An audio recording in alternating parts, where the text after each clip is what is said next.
Okay, I'm Randy Manning here with MetaGame JiuJitsu, and I'm with Nobu of the official Rigan Machado school here in Denver. Let me see your name. My name is Nobuo Yagai. All right. Yeah. So I'm here. Y'all, I'm traveling the country. I started off in Denver. I'm in Denton. Now I'm here in Denver. I just wanted to ask Nobu a couple questions. So first one is, what do you like to do when you're not training? That was a really hard question because I love jujitsu a lot, but I usually spend with my family and the dogs. All right. Next question is, who do you follow? What jiu-jitsu websites do you visit? Who do you look up to in jiu-jitsu? Um, I don't go do too much, but I check Japanese Brazilian Jiu-Jitsu website, yes, which is Acai Cafe and Brazilian blog. So, do you have any chronic injuries or illnesses that you deal with, or keep you off the mat, or something where you have to kind of adjust your game to, or anything like that? I try to maintain since I'm a personal trainer. But yeah, sometimes I'm injured and all, but I don't have much. So, how has your father affected you and on your jiu-jitsu journey? Since I'm from Japan, and then my family was from samurai, so my ancestor was samurai. So my father always told me like, raised me the kind of way of kind of samurai way, and so like it's actually affected a lot of my like belief on try how to explain it like my culture and belief is kind of fundamental from the kind of samurai culture. Is there a Japanese word that doesn't translate that explains it better? It's sometimes hard to explain it, and so I try to show from my action. Okay. I was going to say if it would be easier for you to explain it in Japanese, could you would it make more sense for you to explain it in Japanese? Because I know sometimes the words quite don't translate. Yes, that's it. Truth. I believe there's a way to try to explain it. So I always try to improving my communication, mean like my English too. So, do you watch videos, stuff like that? How much time do you put in for your jujitsu off the mat?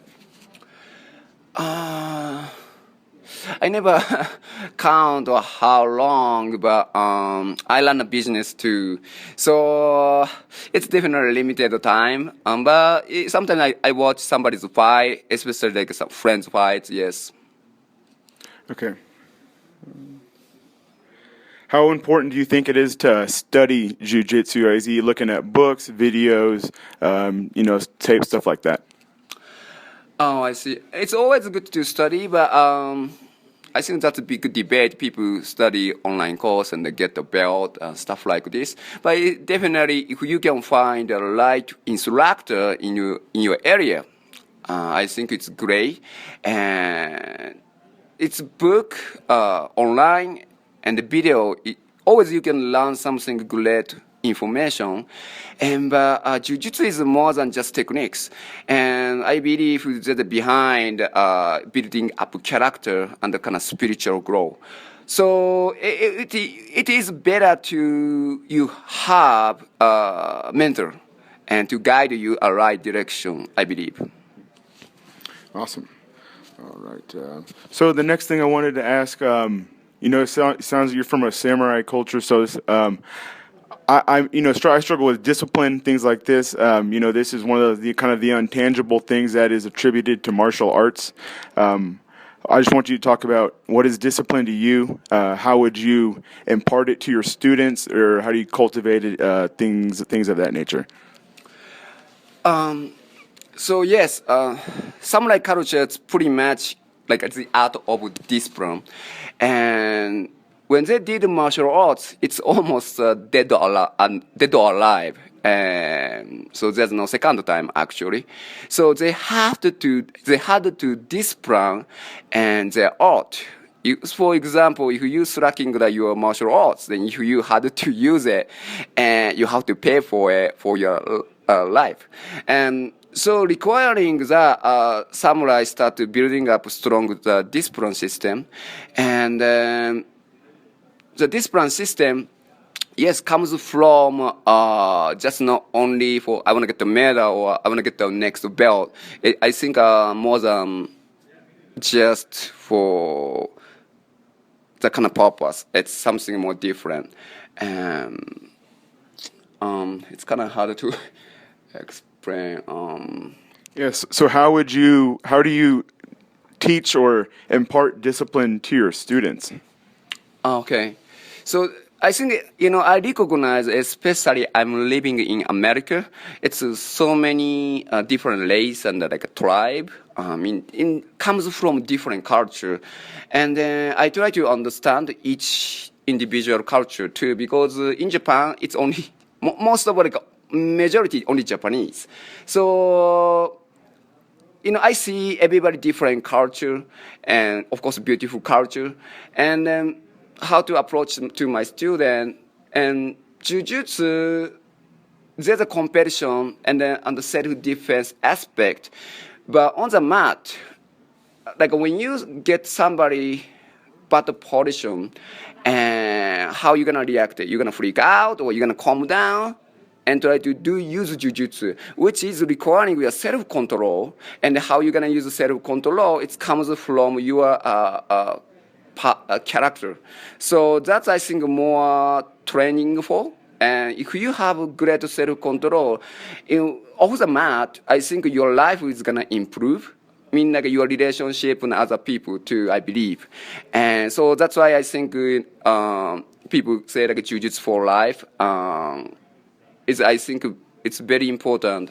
Because, competition, I like competition, but, it's really hard to compete forever. And it's jiu-jitsu way bigger than the art. So if you focus that, jiu-jitsu it's almost like your lifestyle, like eating and like sleeping. And that's, I think, we could call discipline, and then they become your lifestyle. Cool. So that was one of the next things I wanted to ask. When did you decide to make jiu-jitsu your lifestyle? You have a gym. You teach jiu-jitsu. You don't work 9 to 5. 9 sometimes. Like 8 or 9 a.m. No, you don't have a regular job. You don't like punch a clock out of business. Yes. Well, yeah. When did you decide jiu-jitsu is my lifestyle? Like, I'm dedicating myself to jiu-jitsu. That's actually my story is really unique because I came from Japan as a karate instructor.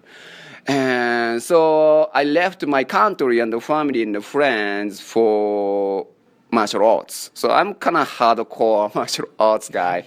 And then I found the jiu-jitsu and I see the benefit and the leverage and effectiveness, and I kind of fall in love, and I commit. This is the art I want to spend till die. Oh, that's amazing. So, what other martial arts have you trained in or have black belts in?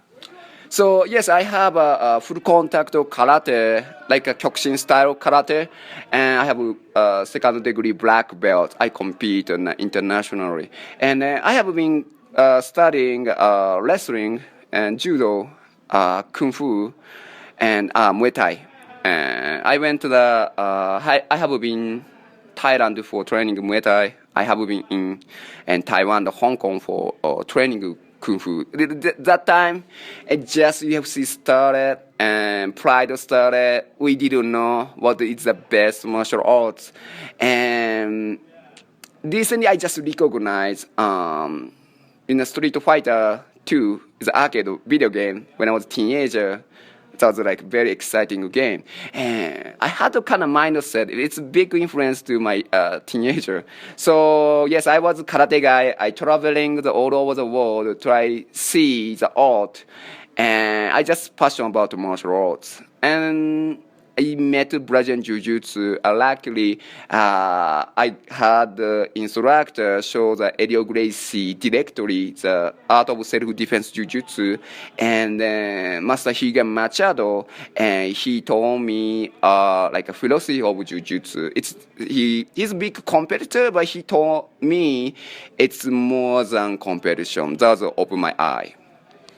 All right, cool. I got a couple more questions. I'll go and then we can wrap this up. So, yeah, do you have any competitions, any big matches coming up that you want people to know about, or anything like that?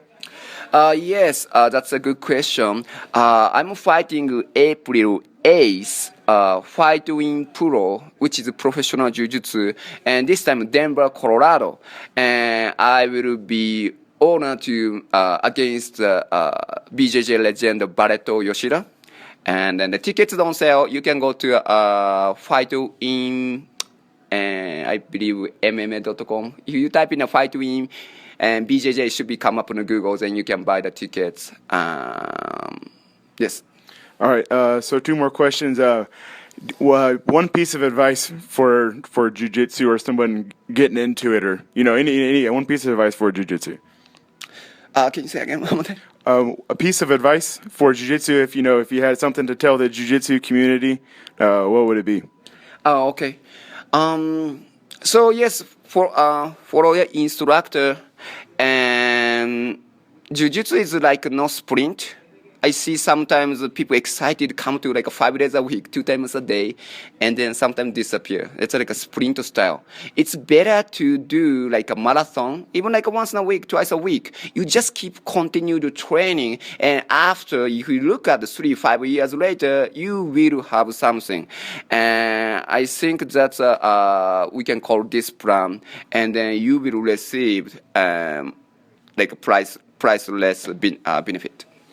And last question is, through all your martial arts, through all your jiu-jitsu training, what's one big thing you've taken away from it off the mat? Something something life lesson or something from martial arts. You mean benefit? Yes. Okay. As I said, I think jiu-jitsu or not benefit. Or benefit. Yeah, I mean yes, I understand. Yes, I think benefit. As I speak, you will receive this plan. It's a fun way. It's almost like a video game, or virtual, more like a way more than virtual video game you're gonna play. And on the other hand, I wanna say jiu-jitsu could be very addictive, which is very healthy addictive. But I think I want to say, watch out your other relationship if you had a wife or girlfriend. And sometimes they won't be happy. And that's why you might be balanced like a jiu-jitsu. If you too stiff, and you might get swept. So, same thing, watch out on your life too. Okay, a little balance to that. I feel like a lot of us can probably relate to that. Like I said, I'm Randy Manning here with MetaGame JiuJitsu. I'm here with Nobu, the head instructor at the official Rigan Machado gym here in Denver. Thanks for giving me some time. Yes, thank you.